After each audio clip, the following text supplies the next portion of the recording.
राज्य मंत्रिपरिषद की बैठक मुख्यमंत्री विष्णुदेव साय जी की अध्यक्षता में संपन्न हुई है। बैठक में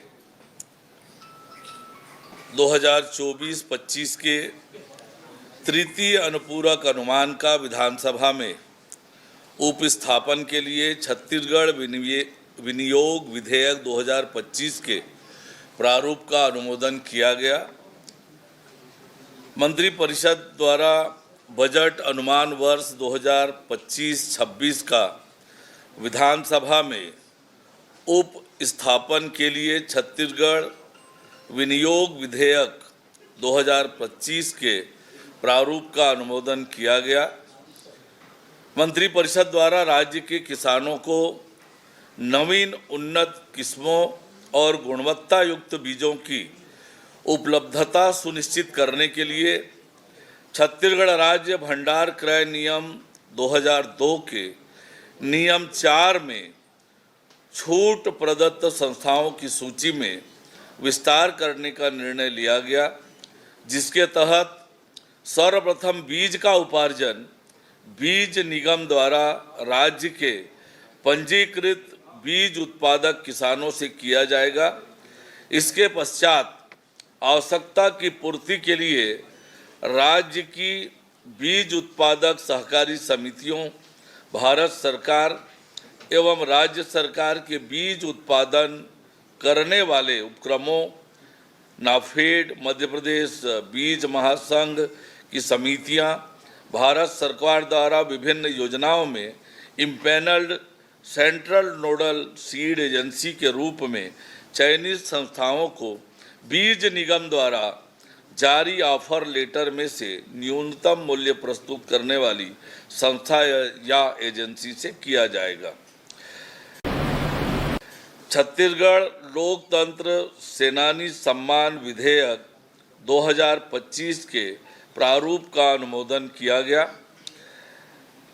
छत्तीसगढ़ के 6वीं विधानसभा के 5म सत्र माह फरवरी-मार्च 2025 हेतु माननीय राज्यपाल महोदय के अभिभाषण का मंत्रिपरिषद द्वारा अनुमोदन किया गया।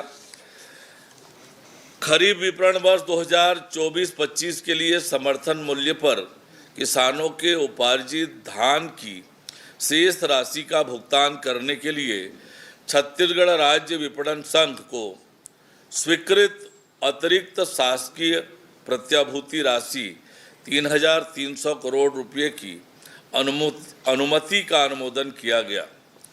मंत्रिपरिषद द्वारा बैंक गारंटी से संबंधित विलेखों पर स्टाम्प शुल्क की दरों के निर्धारण के लिए भारतीय स्टाम्प अधिनियम 1899 छत्तीसगढ़ संशोधन विधेयक 2025 के प्रारूप का अनुमोदन किया गया। मंत्रिपरिषद द्वारा छत्तीसगढ़ कैडर के भारतीय वन सेवा के 30 वर्ष की अर्हतकारी सेवा पूर्ण कर चुके 1992 से 94 तक बैच के अपर प्रधान मुख्य वन संरक्षक के पद पर पदस्थ अधिकारियों को गैर कार्यात्मक नॉन फंक्शनल आधार पर यथास्थान प्रधान मुख्य वन संरक्षक के समकक्ष स्केल प्रदाय करने हेतु आवश्यक पद सृजन का निर्णय लिया गया। इतने निर्णय आज के मंत्रिपरिषद के बैठक में लिए। विधानसभा की जब कार्यसूची जारी होगी तब उससे स्पष्ट होगा, पर हमारी सरकार लगातार धर्मांतरण के खिलाफ ठोस और मजबूत कार्यवाहियां कर रही है और वो जो समाचार में देख रहे हैं लगातार और जो कार्यवाही हो रही है, हमारी सरकार के धर्मांतरण को लेकर जो नीति है उसी का ही परिणाम है कि जहां पर भी धर्मांतरण हो रहा है कठोर कार्यवाही हो रही है। राज्य निर्वाचन आयोग नगरीय निकाय के निर्वाचित पदाधिकारियों की अधिसूचना जारी करेगी।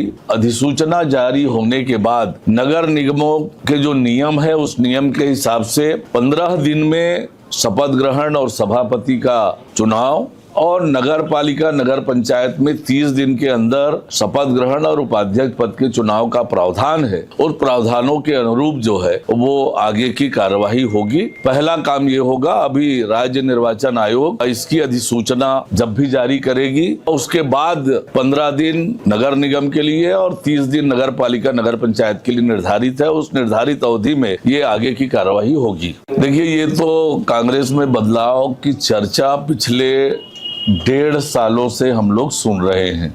विधानसभा चुनाव के परिणाम जब से आया है तब से ये चर्चा चल रही है। तो कांग्रेस के इन चर्चों पर मत जाइए। कांग्रेस, मैंने जैसे कहा, दिल्ली में शून्य, छत्तीसगढ़ के नगरीय निकायों में शून्यता की ओर कांग्रेस पार्टी बढ़ रही है। देखिए, चूंकि यह चुनाव गैर दलीय आधार पर है, कांग्रेस खुश होना चाहती है तो वो खुश हो, लेकिन सच्चाई ये है कि जिस प्रकार का परिणाम नगरीय निकायों में आया है, उसी तरह के परिणाम, उसी तरह के जनादेश पंचायतों के चुनाव में भी आ रहे हैं। अधिकांश सीटों पर भारतीय जनता पार्टी के कार्यकर्ता, भारतीय जनता पार्टी के जो अधिकृत प्रत्याशी हैं, वो जीत रहे हैं। और आने वाले समय में जब जनपद और जिला पंचायत अध्यक्ष का चुनाव होगा तो ये कांग्रेस के झूठे दावों की पोल अपने आप खुल जाएगी।